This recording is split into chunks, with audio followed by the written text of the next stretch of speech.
Meus irmãos, que bom ter vocês aqui. Alguns sabem que eu sou um praticante da corrida e tenho o privilégio de hoje mais uma vez receber mais uma amiga, né? Com seu filhão que está aqui prestigiando a gente e tendo seu momento com Deus também, né? Obrigado, viu? Hoje eu vou compartilhar a palavra de Deus com vocês aqui sentadinho mesmo, porque a gente vai pregar e nós vamos cantar algumas músicas dentro da própria pregação para fixar ainda mais aquilo que eu quero compartilhar com vocês. Amém? Vocês realmente são muito bem-vindos. Quem está vindo pela primeira vez, nós temos apenas 1 ano de existência como igreja, mas essa igreja já nasceu há 10 anos atrás no nosso coração. E após 6 anos orando para que isso acontecesse, na verdade 4 anos, Deus disse que não, e então eu fiquei 6 anos em silêncio. E nesses 6 anos eu achei que seria um ponto final da parte de Deus, mas Ele disse que não, que foi Ele que colocou no nosso coração e que o tempo certo era aquele. Então Ele me encontrou em maio agora de 2022. E eu estava numa temporada morando no Mato Grosso, servindo a igreja presbiteriana renovada, já vindo de 20 anos da Igreja Batista Central, igrejas que marcaram a minha vida e contribuíram tanto para o meu caráter, para o meu crescimento. E Deus falou naquele momento de uma forma especial, em um encontro sobrenatural, que Ele estava colocando a Casa Viva, né, para o seu tempo, para o seu kairos. Então, 6 meses depois, eu deixo o Mato Grosso, retorno para Fortaleza e a gente tira ali os primeiros dias para descansar um pouco, espionar um pouco a terra, embora seja cearense e natural de Fortaleza, mas eu precisava de alguns dias e Deus então nos permitiu, no dia 8 de janeiro de 2023, começar uma primeira célula na sala da nossa casa, onde era de fato o grande sonho desde o começo. De lá para cá, estamos vivendo a novidade, a coisa especial que é viver algo novo da parte de Deus, quando Ele dá a direção, quando Ele confirma, quando Ele fala, né? Então estamos aqui, né? Bom receber vocês. Nós nos organizamos em 3 simples formas de ser igreja. A primeira é aqui, aos domingos, 10 horas da manhã. Estamos aqui todo domingo, até quando Deus quiser, ou até quando esse espaço comportar. Nós também nos reunimos em casas durante a semana, através das células, que é a nossa principal forma de ser igreja, porque eu acredito que igreja não é só receber, igreja precisa ser um ambiente de compartilhar, de dar e receber. Por isso eu acredito na estratégia das células como sendo bíblica e comprovada pelo teste do tempo. Então nós temos células na Aldeota, no Maracanaú, na Lagoa Redonda, na Parangaba, na Serrinha, no Parque Dois Irmãos, no centro. Temos células espalhadas na cidade, em dias e horários diferentes. E às terças-feiras a gente estuda a Bíblia, a gente gasta tempo só para conhecer mais da Palavra de Deus através da nossa Escola do Discípulo. Toda terça-feira ela tem uma sequência, são 10 cursos. Você pode entrar até a 2ª aula. Nós estamos já na 5ª aula, então quem tem interesse de participar vai esperar aí mais umas 2 ou 3 semanas. A gente abre nova inscrição e você faz os cursos, que são de 7 aulas apenas cada curso, tá bom? Uma breve apresentação da Casa Viva. A gente já tem um Instagram, sugiro que você nos siga lá no Casa Viva Igreja. Casa Viva Igreja, temos um Instagram. Também essas mensagens que são ministradas pelo menos há alguns 2 meses já estão no YouTube. Nós também já temos um canal no YouTube. Você pode rever essas mensagens, compartilhar com alguém. Enfim, muito bom receber vocês aqui. Nós estamos em uma estação chamada Viver. Nos próximos dias nós vamos compartilhar com vocês o que nós chamamos de imersão. Imersão é o momento que a gente abre a casa, a Casa Viva, e apresenta para você tudo aquilo que nós cremos, como visão, como valores, aquilo que nós cremos como doutrina e como nós nos organizamos, e em mais detalhes, tá? E você vai perceber nesse dia que nós nos organizamos em estações. Essa estação é uma estação para a igreja, embora nós respeitemos a estação individual que você esteja vivendo, e é uma direção que Deus deu para nós, e a gente está firme em segui-la, e essa estação agora é a estação Viver, e nós estamos decidindo falar sobre a terceira pessoa da Trindade, que é o Espírito Santo. Há uma razão para isso, irmãos, pelo menos duas razões muito fortes. A primeira é que há uma sequidão muito grande nesse período pós-pandemia. Isso é uma realidade gritante. Há centenas e milhares de pessoas que desde quando a pandemia começou não sabem mais o que é ver pessoas ao vivo, tocar em pessoas, ser igreja. Essa igreja que tão bem o Carlos compartilhou com a gente aqui através da palavra de Deus. Há uma sequidão muito grande nos corações, nas relações das pessoas com Deus, e essa é uma das razões porque a gente está ministrando sobre avivamento. Uma outra razão é porque é uma necessidade gritante da igreja no Brasil e no mundo. E você vai compreender um pouquinho hoje algumas manifestações de avivamento ao longo da história.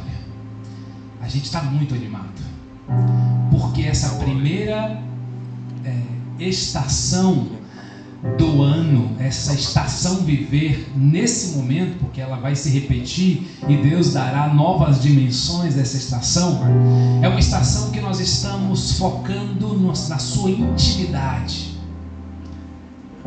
A gente está sedento para que você volte a derramar lágrimas ao ler a Bíblia, se é que você lê. Nós estamos ansiando, orando e buscando um tempo onde o meu lugar secreto, essa expressão vem de Mateus capítulo 6, entra no teu quarto em secreto e em secreto ele te ouvirá. Nós estamos comprometidos com o Espírito Santo para que você volte a ter uma disciplina saudável de leitura da palavra de Deus, de tempo de qualidade de oração e a prática do jejum. Possivelmente no próximo domingo nós vamos mergulhar um pouco mais nas práticas espirituais, mas eu estou resistindo por um tempo entrar em práticas, porque a disciplina, ela infelizmente, quando não entendida no seu contexto, ela vira uma regra e às vezes um sentimento de superioridade espiritual. Olha como eu oro mais do que você, olha como eu sei da Bíblia mais do que você, olha como eu tenho mais intimidade do que você. E essa relação na igreja é chata, ela assusta, ela massacra, ela julga, e isso é terrível, é tudo que a gente não quer. Então eu estou resistindo falar um pouco de práticas para que você entenda que existe um contexto por trás, existe um cenário real, existe uma sequidão espiritual na vida de tantas pessoas ao seu redor, no seu trabalho, em pessoas que você já conheceu, amando Jesus, comprometidos com a Bíblia, comprometidos com a igreja, mas que hoje Bíblia e nada é a mesma coisa, e a gente vai vivendo essa loucura de gastar mais tempo com o virtual do que com o real. O que dirá com o espiritual, gente? Então eu estou tentando abrir o meu coração com vocês para dizer, há muita seriedade no nosso coração como liderança dessa igreja de te desinstalar, te incomodar com o teu estilo de vida. Eu não estou preocupado se você está lendo um versículo da Bíblia por dia ou se você está lendo 4 capítulos por dia. Isso não é o mais importante agora. O mais importante agora é se esse único versículo que você está lendo está mexendo com a tua cabeça, está mexendo com o teu coração e está gerando mudanças reais, sabe, gente?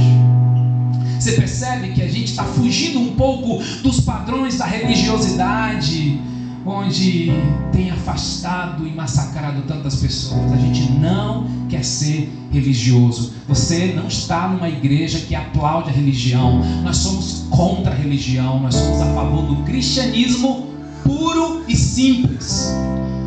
Porque a gente que ama a complexidade das coisas, e a complexidade só meia dúzia tem o privilégio de ter acesso. Nós estamos descomplicando, ou estamos pelo menos buscando isso. Avivamento, irmãos, é um mover do Espírito Santo no coração de todo aquele que entregou a sua vida a Jesus. E ela precisa de poder para viver uma vida transformada. Presta atenção.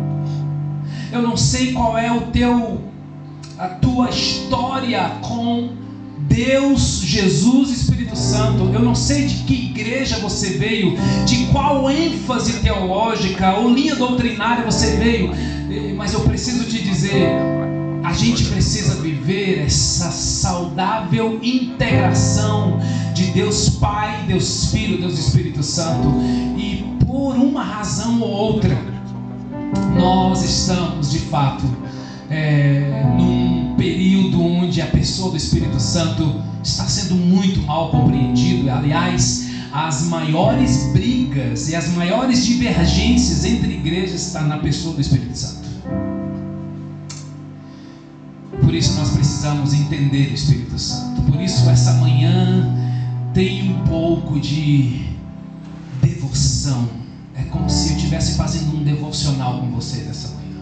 Eu me sinto numa escola bíblica dominical nessa manhã. Esse é o desejo do meu coração, para que você entenda e quebre alguns paradigmas. Paradigmas que impedem da gente avançar. Queridos, avivamento é algo que só Deus pode fazer. Amém? Eu não posso ser contra o que Deus está fazendo. Há muita gente que se conforma com a boa doutrina, mas não tem óleo. E se não tem óleo, o motor vai bater.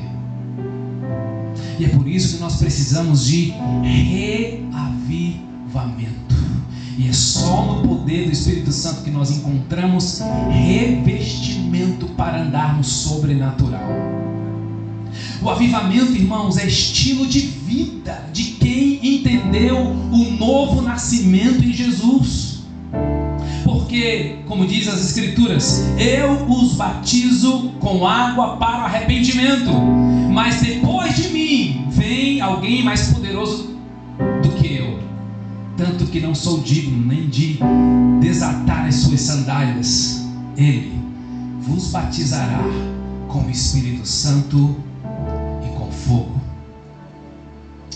E algumas expressões dadas ao Espírito Santo, ela foi tão exagerada em determinados momentos, em histórias, denominações, igrejas, talvez na sua vida, ou para mais ou para menos, que você ficou preocupado, e você agora é um crítico, e você agora é um observador, e esse negócio de fogo vai para lá, que não é igreja pentecostal. Sim, nós somos uma igreja pentecostal por uma razão simples bíblica, porque nós nascemos no Pentecoste. Mas nós somos pentecostal porque nós queremos o fogo que faz arder aqui dentro, antes de arder aqui, ó. Por isso eu não quero ver barulho sem começar no lugar secreto, sem começar na intimidade, sem você começar a viver momentos de louvor e oração dentro do seu carro, gente. Você sozinho ali com o seu carro, você liga um louvor bem alto e você ora alto e você grita. Esses ambientes de intimidade tem que ser incendiado, porque quando você chegar aqui o fogo vai pegar rápido. Não tem mugango gospel para você, não é isso, não é essa a nossa intenção. O avivamento, ela é uma necessidade daquele que decidiu andar com Cristo. E se eu recebi o Espírito Santo no dia da minha conversão, eu preciso andar no Espírito. Diz Gálatas 5:23, se vivemos no Espírito, pois homem, ande também no Espírito, mulher, ande também no Espírito. Onde é que eu vejo esse avivamento, gente? O avivamento é uma promessa de Deus para a igreja, prometida no Velho Testamento, em Joel capítulo 2, e já ministramos sobre Joel aqui recentemente. Mas esse também é o cumprimento dessa promessa em Atos capítulo 2. Você quer ver o que aconteceu? Leia Atos capítulo 2. Um som como um vento impetuoso encheu a casa. E eu amo essa expressão. E eu oro em cima desse verso. Ah, Jesus, que o sopro, um vento, avivamento venha sobre a casa viva, a casa do meu irmão, lá no seu bairro, no seu condomínio, em nome de Jesus. O Pentecoste é uma realidade bíblica poderosa e que deve ser lembrada, ministrada, compreendida e vivenciada no nosso dia a dia. Sim, tem um Pentecoste, tem um avivamento que Deus nunca parou. Quem diga que o avivamento parou lá em Pentecoste. Não parou em Pentecoste. Ele continua de geração em geração, século após século. O que dizer, irmãos, dos valdenses no século XII lá na França, se não o avivamento do Espírito Santo? Quem é valdenses, Orlando? Você vai pesquisar e vai estudar, porque aqui não dá tempo de explicar quem é esse povo. O que dizer dos pré-reformadores? Como John Wycliffe, como John Hus, eles se levantaram para mostrar que a igreja não era um lugar de sincretismo nem superstição, mas que afirmava que Jesus Cristo é o cabeça da igreja. Esses homens lá atrás, o que é isso se não é um grande avivamento? O que é a reforma protestante se não um grande avivamento do Espírito Santo na história? O que dizer, irmãos, do ministério de João Calvino em Genebra, transformando aquela cidade numa verdadeira maquete do reino de Deus, preparando missionários para o mundo inteiro, inclusive para o Brasil? Se não é isso um avivamento? O que foi o movimento dos puritanos, irmãos? Talvez a geração mais culta e mais piedosa da história. O que é isso se não é um grande avivamento? O que foi o movimento dos morávios em 1723 na Alemanha, em que em 25 anos eles mandaram mais missionário para a Alemanha do que em 200 anos de história? E eles que começaram uma vigília de oração que durou 100 anos. Você sabia disso? Existiu um povo que orou durante 100 anos de modo ininterrupto. O que é isso senão um grande avivamento do Espírito Santo de Deus sobre a história? O que dizer, queridos, de John Wesley na Inglaterra, se não um poderoso avivamento para aquela nação? O que dizer de Jonathan Edwards no século XVIII, que defendeu que é necessário vigor espiritual para fazer a obra de Deus? O que é isso? O que dizer de Moody, considerado no século XIX o maior evangelista, se não alguém cheio do Espírito Santo? Ao buscarmos avivamento, irmãos, nós não estamos fugindo da rota, nós estamos retornando à essência da igreja primitiva. Amém? E onde é que tem avivamento do Espírito Santo? Onde mais? Onde é que ele se manifesta? Jesus prometeu isso para a sua igreja em Lucas 24, 29. Ele diz: permanecei na cidade até que do alto sejais revestidos de poder. Permanecei na cidade. Jesus disse: não fique lá uma semana, nem um mês, nem 2 meses. Ele disse: até que. Em outras palavras, irmãos, a igreja não estava autorizada a sair sem antes receber o poder e o revestimento do Espírito Santo. Porque antes de enviar a igreja ao mundo, Jesus enviou o Espírito Santo à igreja. E essa ordem não pode ser alterada. Talvez você pense assim: eu tenho falado de Jesus para alguns amigos, mas parece que nada acontece com eles. Isso é um sinal para você. Pastor, não exagera, porque eu estou plantando, o outro vai colher. mas você nunca colhe. Você nunca colhe o que você planta. Será que não está faltando o poder do Espírito Santo? Que já está dentro de você? Que você não receberá uma segunda bênção, como se você fosse um discípulo de segunda categoria? Não! Você já recebeu tudo que você precisa. O Espírito Santo dentro de você, e Ele vai te revestir dia após dia. É por isso que tem que ser buscado, irmãos. Porque o Espírito Santo é uma pessoa, ele é educado, ele se entristece com a gente, ele se alegra com a gente, ele fica bem mirradinho dentro da gente. Por isso, não apagueis o Espírito. O que é isso? É relacionamento com Jesus, relacionamento com o Espírito Santo. Alguém já te falou, alguém já te fez essa pergunta um dia? Como é que está o seu relacionamento com o Espírito Santo? Porque normalmente eu pergunto, como é que está o seu relacionamento com Deus?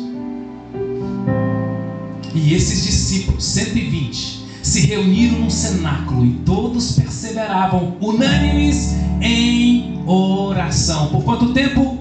10 dias. Até que... Deixa eu lhe dizer uma coisa muito importante. O avivamento não é uma agenda. Avivamento não é um programa. Avivamento não é uma mudança doutrinária. Avivamento não é um espetáculo. Avivamento não é barulho sem entendimento, mas também não é silêncio sem envolvimento. Porque é engraçado, né? A turma que é mais morna é mais comum criticar quem é mais barulhento. Mas eu conheço pouca gente barulhenta que fala dos que é mais quietinhos. Só uma observação, tá? De quem convive com muitas pessoas. Por que isso? Porque a gente vai defendendo que barulho sem entendimento Deus não gosta. É verdade! Mas silêncio sem envolvimento também não faz sentido. Porque se é para amar a Deus, não é só de entendimento, não é só de coração. Amar a Deus é com todas as suas forças. Então, meu amigo, se tem força aí, você precisa se expressar. Você precisa expressar o seu amor para Deus. Isso não tem a ver com pentecostalismo. Isso tem a ver com vigor espiritual. Isso tem a ver com renovação. Ora, gente, eu estou aqui, eu conheço pelo menos 2 corredoras que estão aqui. Ontem eu fiz 16 km. Você fez quanto, Feição? 26 quilômetros, gente. 26, tá certo? E você, Tayana, fez quanto? Cadê você? 14. Tem uma hora na corrida que a gente dá uns gritos, gente. Porque tem que sair. Não dá para correr quietinho, caladinho, bacana. Não, tem horas que a gente tem que extravasar. Porque está cansado, porque tem sentimento, tem disposição, em nome de Jesus. Por isso o avivamento não é sentir sem pensar, mas também não é pensar sem se manifestar. Avivamento não é uma mudança litúrgica e nem é modismo. Avivamento é um mover do Espírito Santo sobre nós, sobre a igreja. Atos 2 diz que num domingo, às 9 da manhã, eles estando assentados, os céus se fenderam e o Espírito Santo desceu, e as línguas como de fogo, como vento impetuoso, e todos ficaram cheios do Espírito Santo. Sabe o que aconteceu com a igreja nesse período, gente? A igreja estava preocupada, a igreja estava oprimida, a igreja estava sendo ameaçada, ela estava acovardada. Embora os 12 estivessem muito empolgados, havia um sentimento de inquietação, porque mataram Jesus. O que vai acontecer com esses seguidores de Jesus? Com a descida do Espírito Santo, a igreja se torna uma igreja corajosa, a igreja se torna uma igreja vigorosa, cheia de testemunho. E diz Atos 2: e sinais e maravilhas acompanhavam. Irmãos, sinais e maravilhas já começou a acontecer no nosso meio.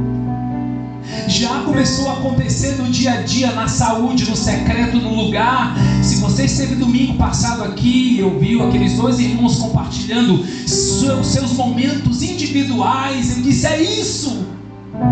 É isso que tem que começar o avivamento. É lá na nossa intimidade. É um camarada que dizia, para que esse negócio de jejum? E agora está vivendo e está experimentando os efeitos espirituais de um jejum, segundo que a palavra de Deus nos ensina. Gente, toda sorte de bênção já foi derramada sobre nós. A gente precisa tomar posse disso. Eu não preciso fazer nada. Vai nessa. Não preciso falar de Jesus para ninguém. Vai nessa. A gente sim precisa falar de Jesus. A gente sim precisa buscar o toque dele, a presença dele. Sim, eles estavam sentados e um grande mover veio sobre ele. E quando eu penso em Atos 2, eu vejo os efeitos na vida da igreja. E a gente conversou essa semana na nossa própria célula, falando sobre que sinais eram esses, que manifestações eram essas de uma igreja cheia do Espírito Santo. E foi tão bom ouvir.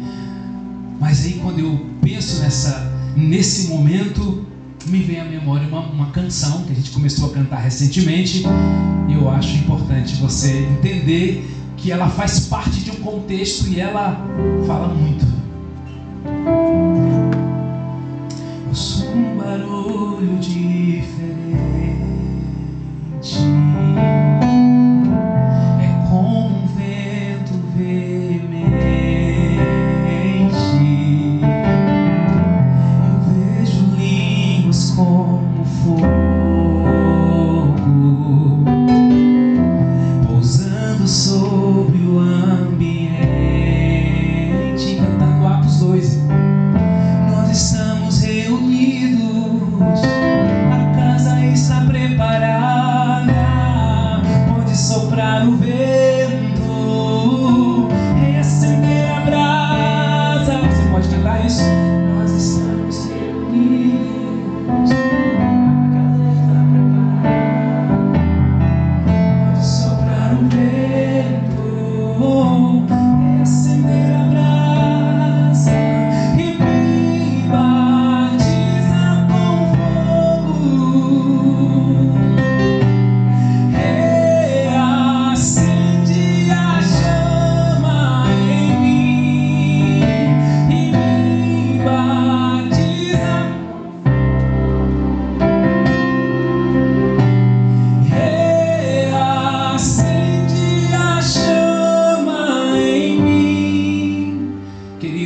O ministério de Jesus era um ministério perfeito. Nele não havia pecado algum. Mas posso dizer uma coisa: o próprio Jesus não abriu mão do poder do Espírito Santo. Quando ele estava no Jordão, sendo batizado ali por João, quando ele orava, os céus se abriram e o Espírito Santo desceu como pomba e falou: este é o meu filho amado, em quem eu tenho meu prazer. O Espírito Santo revestiu Jesus naquela experiência do batismo. Quer uma confirmação? Lucas diz que o Espírito Santo conduz Jesus ao deserto para ser tentado pelo diabo. E ele vence o diabo. E a grande pergunta é: isso tem a ver com o que ele recebeu do Espírito Santo? Eu acredito que sim. Jesus viveu a experiência do revestimento, foi para o deserto e venceu as tentações de Satanás. Cheios do Espírito Santo, agora ele retorna para Nazaré, onde ele morava, pegou o livro nas mãos e leu: o Espírito Santo do Senhor Deus está sobre mim, porque ele me ungiu para pregar, para libertar os cativos, para pôr em liberdade os oprimidos pelo diabo. Queridos, se o ministério de Jesus precisou do poder do Espírito Santo, o que dirá eu e você? A igreja não pode ser diferente. Com a igreja nós precisamos fazer qualquer coisa para Deus na dependência e no poder do Espírito Santo. Por isso, irmãos, nunca haverá enchimento sem primeiro haver esvaziamento. Por isso eu compartilho com vocês essa manhã uma marca profunda de um verdadeiro avivamento. E eu desejo ansiosamente que você tome isso para a sua vida. Arrependimento. Arrependimento profundo e um sincero reconhecimento dos seus pecados. Já falamos sobre isso aqui. Voltem-se para mim de todo o coração com jejum, lamento e pranto. Não há avivamento sem um verdadeiro arrependimento dos seus pecados. Em todas as histórias de avivamento, irmãos, começa com a profunda convicção dos meus pecados. Os puritanos chamavam isso de a agonia do arrependimento. Os que mais têm consciência dessa agonia não são os descrentes. As pessoas que mais reconhecem seus pecados são as que mais perto de Deus andam. Amém? Faz sentido isso? Se nós estamos contentes com a gente mesmo, nós estamos longe do avivamento. Se você acha que tem uma vida com Deus tão bacana, tão magnífica, então fica à vontade, você não precisa de arrependimento, muito menos de avivamento. Agora, se nós queremos avivamento, nós precisamos pedir aos céus, ao Deus de toda glória, que quebre a dureza do nosso coração. E eu vou te provar na vida de alguns homens na Bíblia, algumas marcas na vida do profeta Isaías, por exemplo. Quando ele viu a santidade de Deus, ele diz: ai de mim, Senhor, estou perdido, pois eu sou um homem de lábios impuro e habito no meio de um povo de impuros lábios. Os meus olhos viram o Rei, o Senhor dos exércitos. Porque todo aquele que tem consciência da glória de Deus reconhece o seu pecado e diz: ai de mim, Senhor. Lembra de Pedro? Pedro diz assim, prostrado aos pés de Jesus, ele diz: afasta-te de mim, Senhor, porque sou um homem pecador. Em Lucas 5:8. E Jó, no capítulo 42, ele diz: eu te conhecia de ouvir falar, mas os meus olhos te veem, por isso menosprezo a mim mesmo e me arrependo no pó e na cinza. Irmãos, não há avivamento sem passar por um profundo arrependimento. E Paulo: miserável homem que sou, quem me libertará do corpo sujeito a essa morte? Irmãos, no avivamento, ninguém aponta o dedo para o outro. No avivamento, ninguém observa as medidas uns dos outros. No avivamento, você olha para você mesmo e você diz: ai de mim, Senhor, tem misericórdia de mim, Senhor. E durante a preparação dessa palavra, Deus foi me trazendo vários louvores, e razão essa, porque eu quero compartilhar com vocês. Esse lugar, tu és real.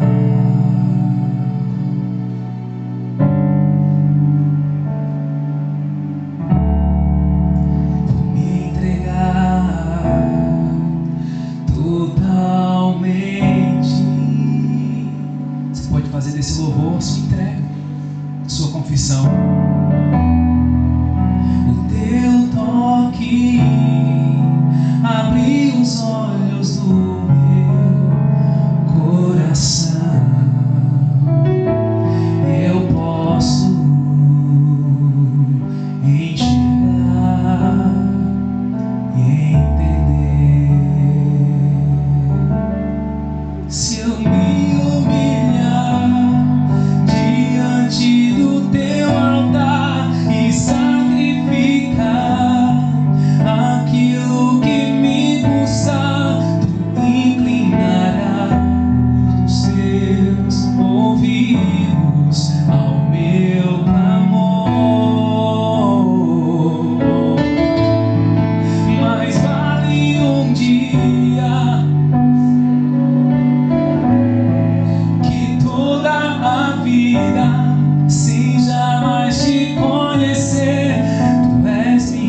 Perdão, Senhor.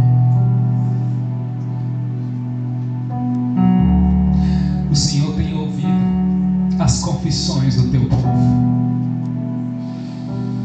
Alguns já se renderam completamente, outros estão num processo.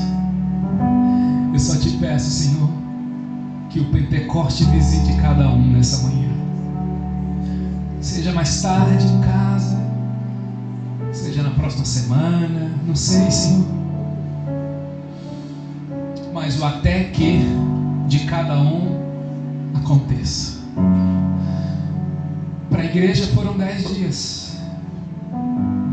Eu não sei quantos dias faltam para que haja um profundo arrependimento. E a gente tem a mesma atitude que Isaías, que Pedro, que Paulo, que Davi, que dizia: tem misericórdia de mim, Senhor. Por favor, vai molhando a terra do nosso coração. Vai tirando, Senhor, as sujeiras, aquilo que não dá fruto, aquilo que não tem vida. Por favor.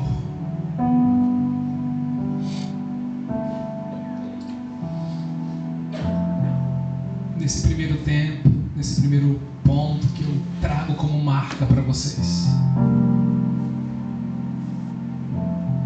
Talvez tenha alguém nessa manhã aqui que antes de voltar para compreender todas as dimensões do Espírito Santo, talvez precisaria voltar a uma reconciliação com Jesus.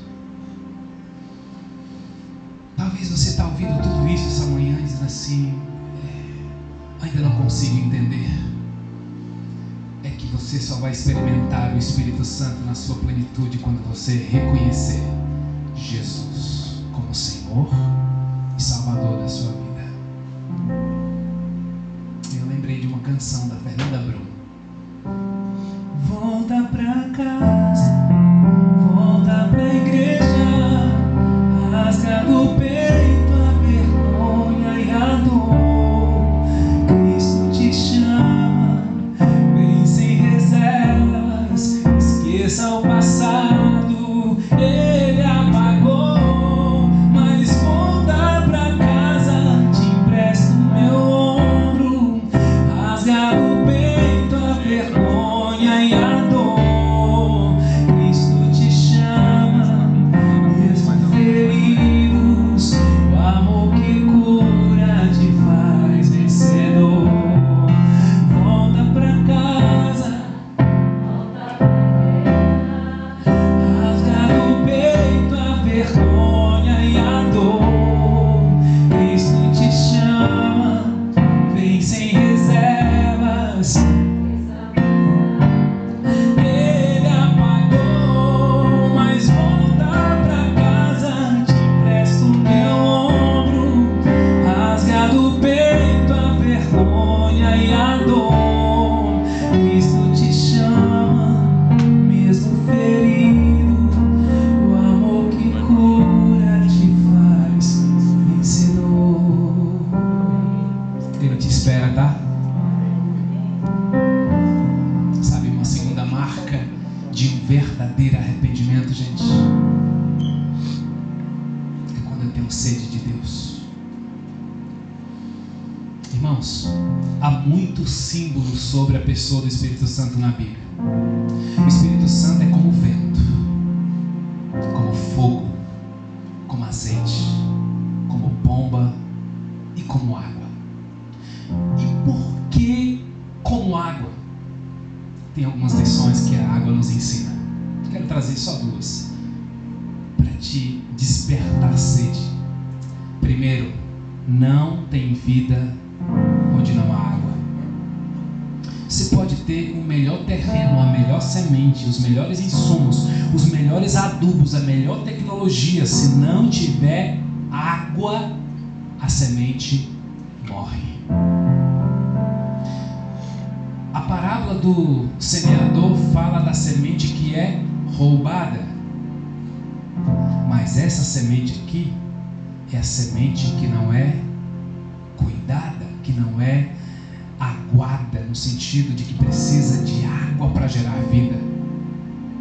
Isso significa, irmãos, que a gente pode ter uma igreja com um templo super moderno, com aparelhagens sofisticadas, com um telão de LED, com músicos extraordinários, com pregadores eruditos. A gente pode ter o melhor que puder, e eu acho muito legal dessas coisas, mas se o Espírito Santo de Deus não agir, não tem sequer uma conversão, não tem sequer um entendimento, não tem vida, não tem vida. Sem a obra do Espírito Santo não existe discípulo, não existe igreja, não existe um líder, porque é Ele quem convence, irmãos.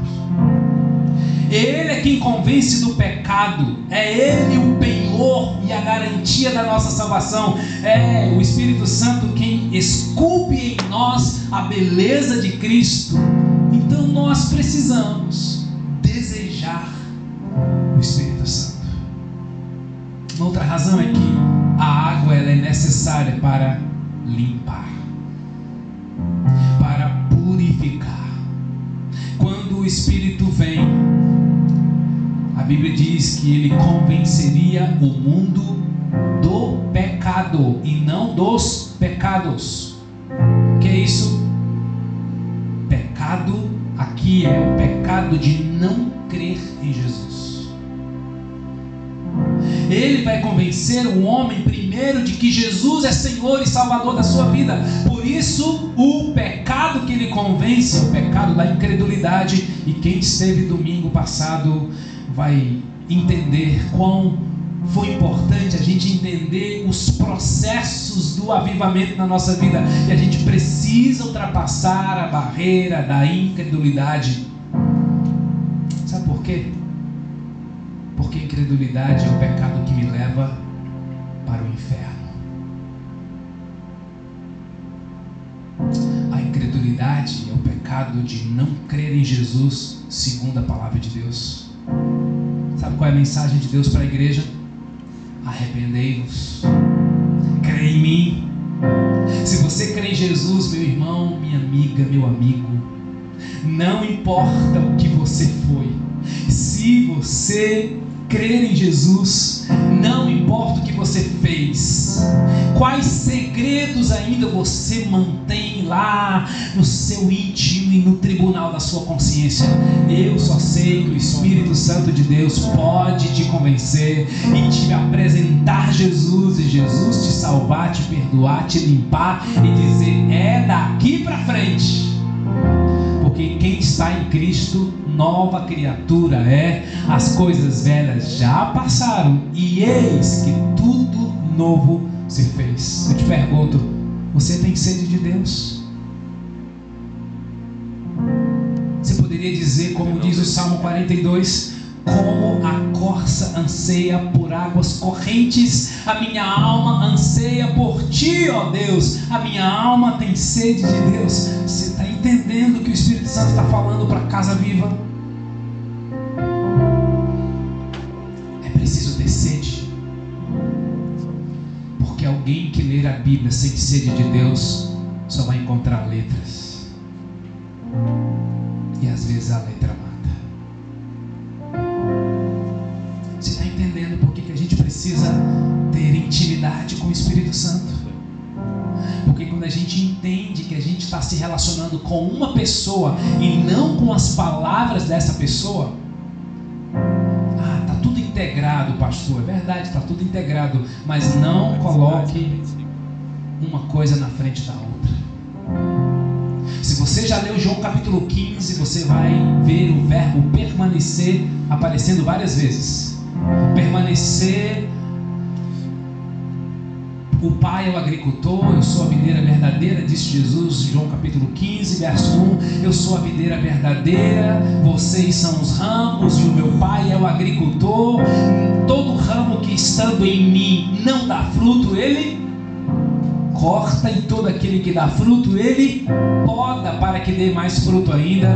Vocês já estão limpos pela palavra que vos tenho falado, por isso permaneçam em mim e eu permanecerei em vocês. Esse é o verso 4.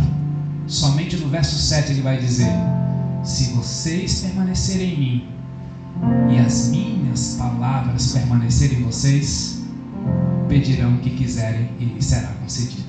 Isso aqui, gente, é um soco no estômago de quem é muito literário e de quem é muito querendo olhar, colocar a Bíblia na frente de Deus, colocar a Bíblia na frente de Cristo. Isso é difícil compreender, foi para mim também.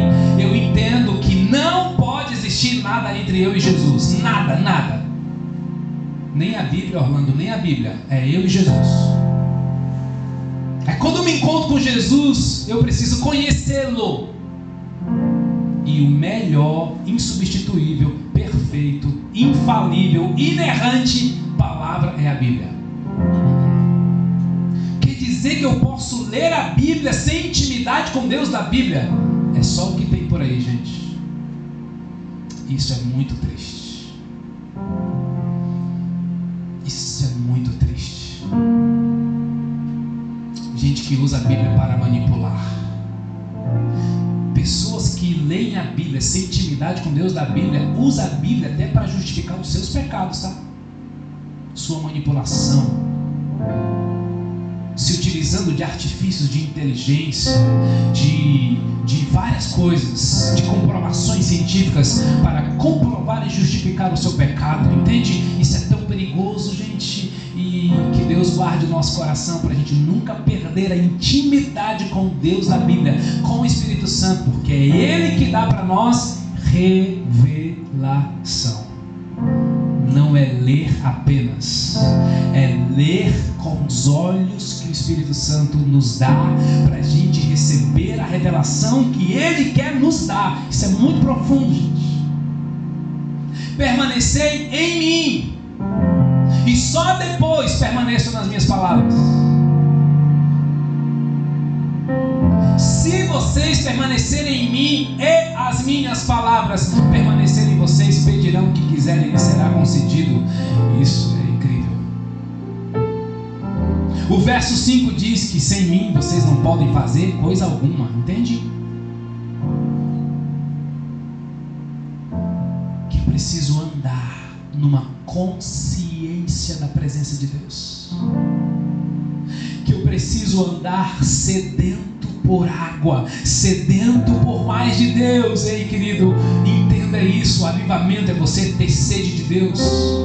É você passar um dia sem ler a Bíblia e dizer assim: puxa vida, estou sedento, mas eu preciso dar um jeito, eu preciso parar isso aqui, eu preciso mudar essa agenda, eu preciso abrir mão de alguma coisa. Eu não posso viver um dia sem água. É por isso que quando você discute sobre a Bíblia com pessoas que estão sem intimidade com Deus, é um barato, gente. Porque logo começam acusações, logo começa o passado a entrar, logo começa a crítica com a igreja, com o pastor, e por que isso, porque aquilo, é tudo conversa de superfície, tá? Ou de gente que foi ferida e ainda não se curou. E eu tenho muita paciência para ouvir essas pessoas e parei com muito amor. Mas é diferente quando alguém está em intimidade com o Espírito Santo. Ele diz: rapaz, Deus falou uma coisa comigo que eu não estou entendendo até agora, está mexendo comigo e Deus está construindo algo dentro de mim. É isso, gente, é Deus construindo o seu caráter em nós. Aleluia, Deus. Paulo diz em Gálatas capítulo 4, verso 19: porque eu estou sofrendo como a dor de um parto, até ver Cristo sendo formado a vocês e não informado a vocês. Vamos combinar? Você não veio aqui nessa manhã para me ouvir pregar, né? Tem pregadores muito melhores do que eu, até te indico. Você não veio para cá, não faz isso não. Você veio para cá porque você tem sede de Deus. Você veio para cá porque você está sentindo incômodos na tua história, na tua vida. Deus está te cercando, está fechando portas, está colocando situações, pessoas. Percebe? Eu quero te ajudar nisso, a discernir o que está por trás disso. Porque não adianta você tratar uma dorzinha pontual, porque isso não nos faz íntimos de Deus. Vimos isso semana passada. Tem gente que quer os milagres de Deus, mas não quer o Deus dos milagres. Não é isso. Você quer mais de Deus. Temos sede de muitas coisas, irmãos. Nós temos sede de uma casa nova, de viagens. Nós temos sede de tantas coisas que são boas, que são legítimas. Mas eu preciso te dizer em alto e bom som: o que você precisa é da presença manifesta de Deus, porque é a presença de Deus que te sustenta no dia da decepção. É a presença de Deus que te sustenta no dia da inquietação, da ira, da raiva, daquilo que foge do teu controle. Você diz: Espírito Santo, seja agora a minha paciência, porque quem é o autor, o dono, o provedor desses recursos é o Espírito Santo, gente. Está lá em Gálatas capítulo 5, nós vamos chegar lá ainda para falar sobre o fruto do Espírito. Mais uma vez, não são os frutos do Espírito, mas é o fruto. Quem tem o Espírito Santo recebe amor, alegria, paz. Tem uma coisa que o ser humano mais busca do que isso? Todo ser humano quer amar e ser amado. A gente está numa geração que quer mais ser amado, vamos combinar. Mas no fundo você quer amar também. Todo ser humano quer viver a alegria, a leveza, a satisfação. Ninguém aguenta andar o dia todo angustiado, perturbado, cheio de inquietações, tudo fora do lugar. Isso é terrível. Sabe quem que te dá esse estado? É o Espírito Santo. Ele é amor, é alegria, ele é paz. Meu Deus, paz não é ausência de guerra. Paz é a presença de uma pessoa te fazendo olhar com os olhos de Deus, sem que você perca as estribeiras. Ei, gente, o amor que Deus espera da gente é o amor lá de 1 Coríntios capítulo 13. O amor que tudo crê, tudo sofre e tudo espera. Você nunca olhou para esse versículo e disse assim: meu Deus, não tem uma alegriazinha nisso, não? O amor tem que ser só assim, sofrendo, esperando. Ah, meu Deus, eu já fiz essa pergunta para Deus, tá? Não tem uma coisa melhor aí não, Senhor? É só para você entender que Deus não é cartesiano, que Deus não está olhando para as linhas lineares da nossa vida. Existe um contexto. Ele já derramou amor no seu coração. Ele já te deu infinitamente mais. Ele já te deu de modo abundante.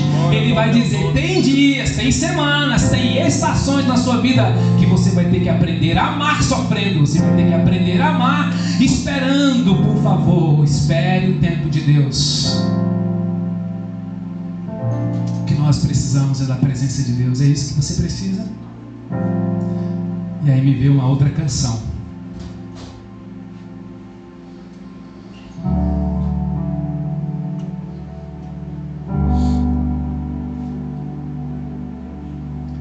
Existe um rio, Senhor, que flui do teu grande amor, águas que correm do trono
arrependimento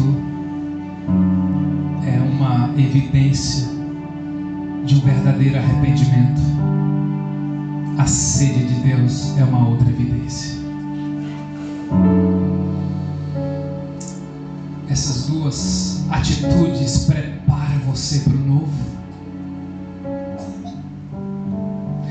É verdade, próxima semana eu quero falar sobre oração, quero falar sobre jejum, sobre o poder da palavra como práticas de quem tem sede de Deus, mas eu não quero chegar lá agora.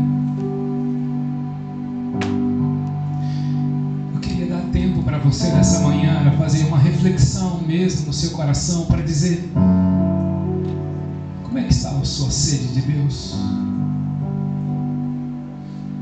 Quando foi a última vez que você chegou diante de Deus e disse: ai de mim, Senhor, eu não quero mais essa droga desse pecado me atormentando, te desagradando, abrindo brechas para que Satanás venha agir, ferindo as pessoas. Eu não quero mais isso para a minha vida, Senhor.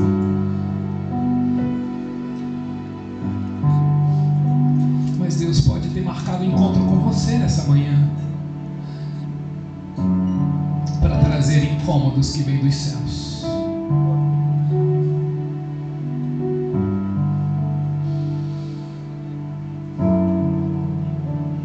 Eu quero te dar um tempo nessa manhã para você falar com Deus, para você orar, para você confessar.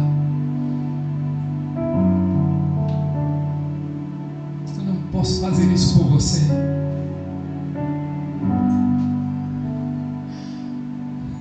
Você nessa manhã vai dizer: Deus, eu ainda não tenho consciência do que eu quero me arrepender, do que eu preciso me arrepender,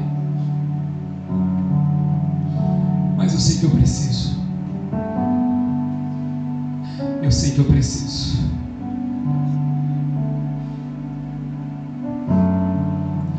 Ah, Deus, eu estou frio, não só porque meu estilo é mais tranquilo. Eu estou frio porque eu estou longe de Ti mesmo, Senhor. Será que não está na hora, meu irmão, de você se despir do que os outros pensam, de quem está do seu lado, e pedir: Espírito Santo, vem. Espírito Santo, vem. Ora sim. Espírito Santo, vem. Eu preciso do meu Pentecoste. Eu preciso ter meus olhos abertos, porque Isaías só disse: ai de mim, quando ele viu o Senhor. O Espírito Santo pode retirar as vendas dos seus olhos nessa manhã. E você vai dizer: perdão, Jesus. Perdão, Espírito Santo. Porque Tu tens sido o meu refúgio, mas não tens sido o meu prazer. Eu corro para Ti quando as coisas não estão bem, mas quando as coisas estão muito boas, eu esqueço de Ti. Seria tempo para você confessar isso. E você começar a orar dizendo: eu quero ter essa sede, eu quero ter essa sede, eu quero ter essa sede. Sim. Peça que Ele vai te dar, bata que Ele vai abrir, clame que Ele vai te ouvir. Isso é oração. É a oração de alguém que quer ter intimidade. Intimidade. Você que já ouviu a voz do Espírito Santo enquanto dirigia, você que já ouviu a voz do Espírito Santo claramente no dia a dia da vida, e você já não ouve mais porque as vias estão entupidas, tem lixo. Você consumiu muita incredulidade, você ouviu muita gente frustrada, você está cercado de gente muito tóxica, você tá num ambiente que Deus não é o primeiro, não é o honrado, e você foi trazido nessa manhã pelo Espírito Santo de Deus para dizer que Ele ama você, que Ele te quer por perto, que Ele quer intimidade contigo. A grande pergunta: você quer isso também? Por favor, se entregue a Ele, confesse a Ele.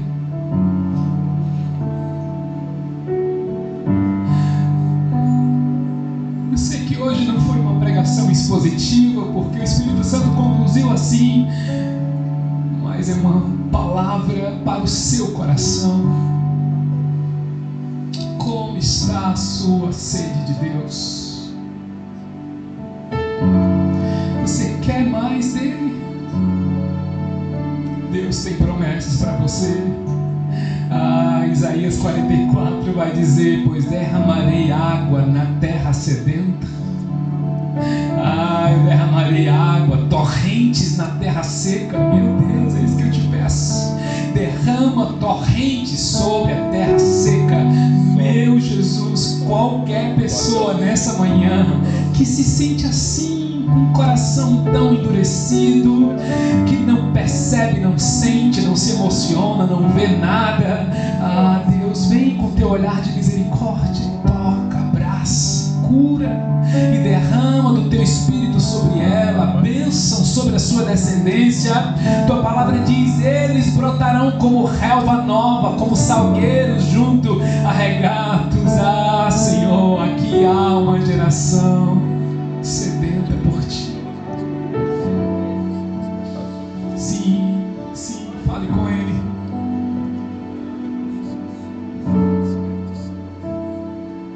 Sim, fale com ele. Diga para ele o que você quer. Diga para ele o que você quer.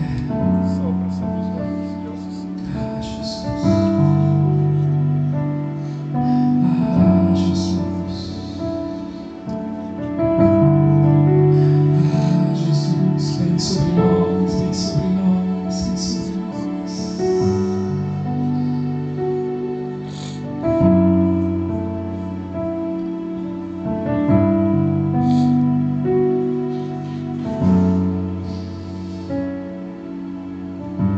Vem sobre nós, vem sobre nós, vem sobre nós, Espírito Santo. O que fazer quando ele vem aqui?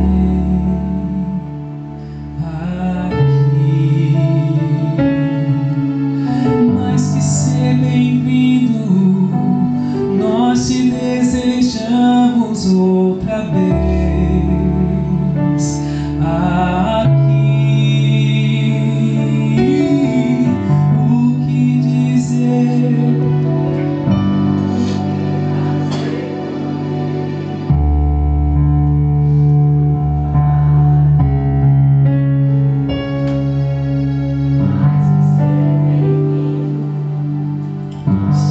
Desejamos outra vez aqui. Então faz, Senhor, faz de novo, faz de novo o seu povo. Chama-te mais uma vez, de novo, faz de novo.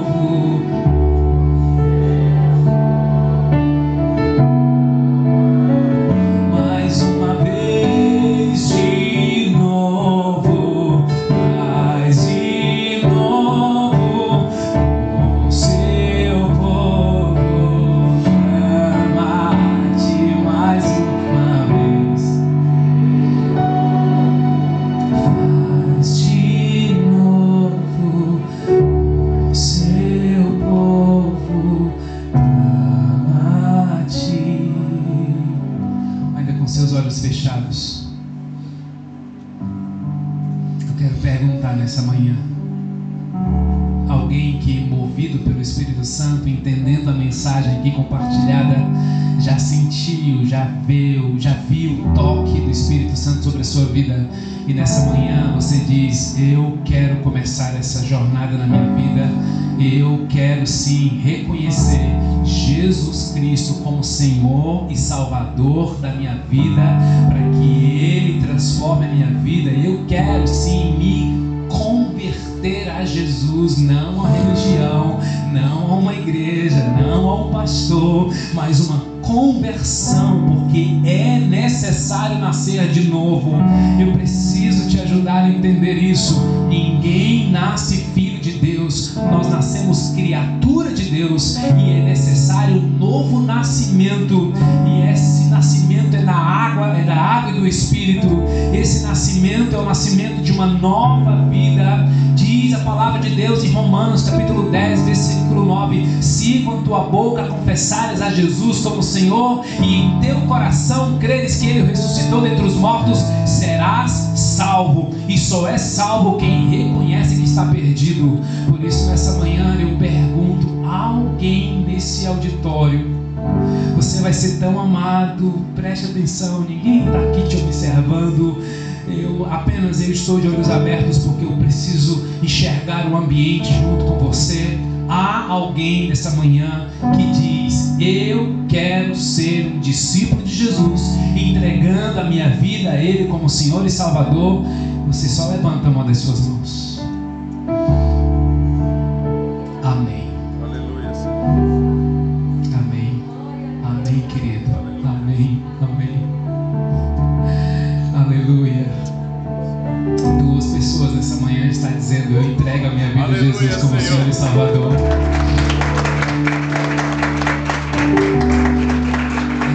Eu quero fazer uma oração muito especial por vocês. Se vocês não se incomodarem de ficar em pé no próprio ambiente, no próprio lugar que vocês estão.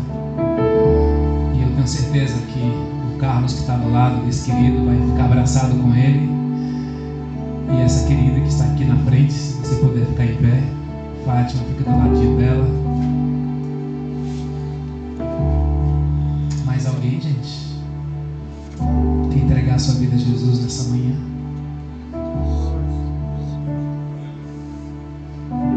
Eu tenho uma segunda pergunta antes de orar por eles. Se andou distante, se está frio, se até andou desacreditado, mas você quer começar de novo. A gente chama isso de uma reconciliação, mas você pode chamar isso de outro nome se você quiser. Mas é um recomeço. Alguém nessa manhã que gostaria de uma reconciliação, o início de uma renovação na sua vida? Levanta a sua mão também. Alguém nessa manhã que deseja dizer: eu quero isso aí. Eu preciso que você ore por mim. Eu preciso. Alguém nessa manhã que deseja se reconciliar com Jesus? Se não, igreja, vamos ficar todos de pé? Vamos. Queria que você estendesse as mãos sobre a vida dessa querida e daquele amigo ali atrás.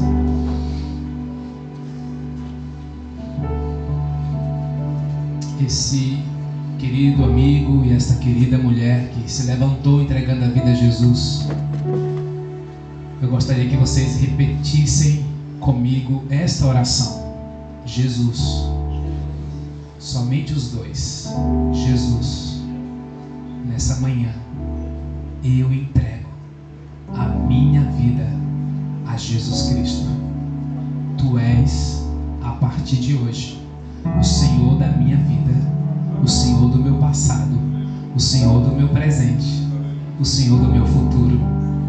Me perdoa, Jesus, de todos os meus pecados e me traz de volta para os teus braços. Escreve o meu nome no livro da vida, para a glória de Deus. Agora eu vou orar por vocês. Igreja, ore comigo. Jesus,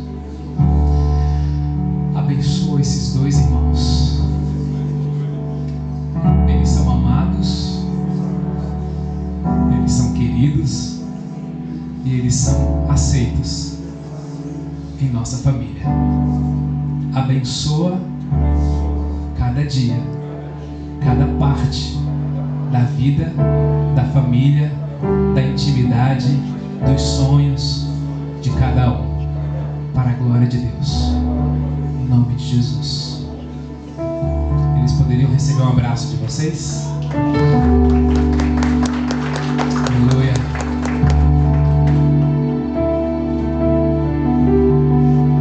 Um minutinho para a gente abraçá-las. Bem-vindas.